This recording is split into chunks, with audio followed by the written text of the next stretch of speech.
ఈరోజు ఆంధ్రప్రదేశ్లో శాంతి భద్రతలపై ఆందోళన చెందే పరిస్థితి ఉంది. వైఎస్ఆర్సీపీ ఎంపీ మిథున్ రెడ్డిపై దాడి చేయడమే కాకుండా తిరిగి ఆయనపైనే కేసు పెట్టడం దారుణం.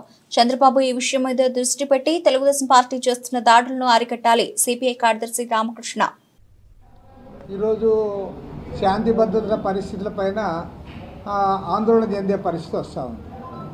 ఎందుకంటే చాలా బాధాకరము.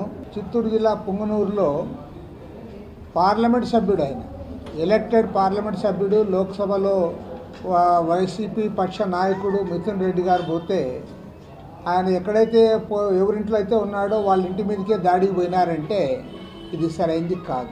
పార్టీ పక్ష నాయకుడు ఎలక్టెడ్ ఎంపీనే మేము ఊళ్ళేకే రానివ్వం, ఊళ్ళేకే పోనివ్వం, వాళ్ళ ఇంట్లో కూర్చోకూడదు అంటే అది సరైనది కాదు. దీన్ని పూర్తిగా ఖండిస్తూ ఉన్నాము.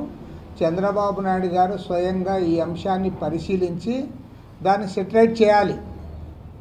పైగా ఇప్పుడు ఆ ఎంపీ పైనే కేసు పెట్టినారు అంటే మీరు ఏ వైపు పోతా ఉన్నారు?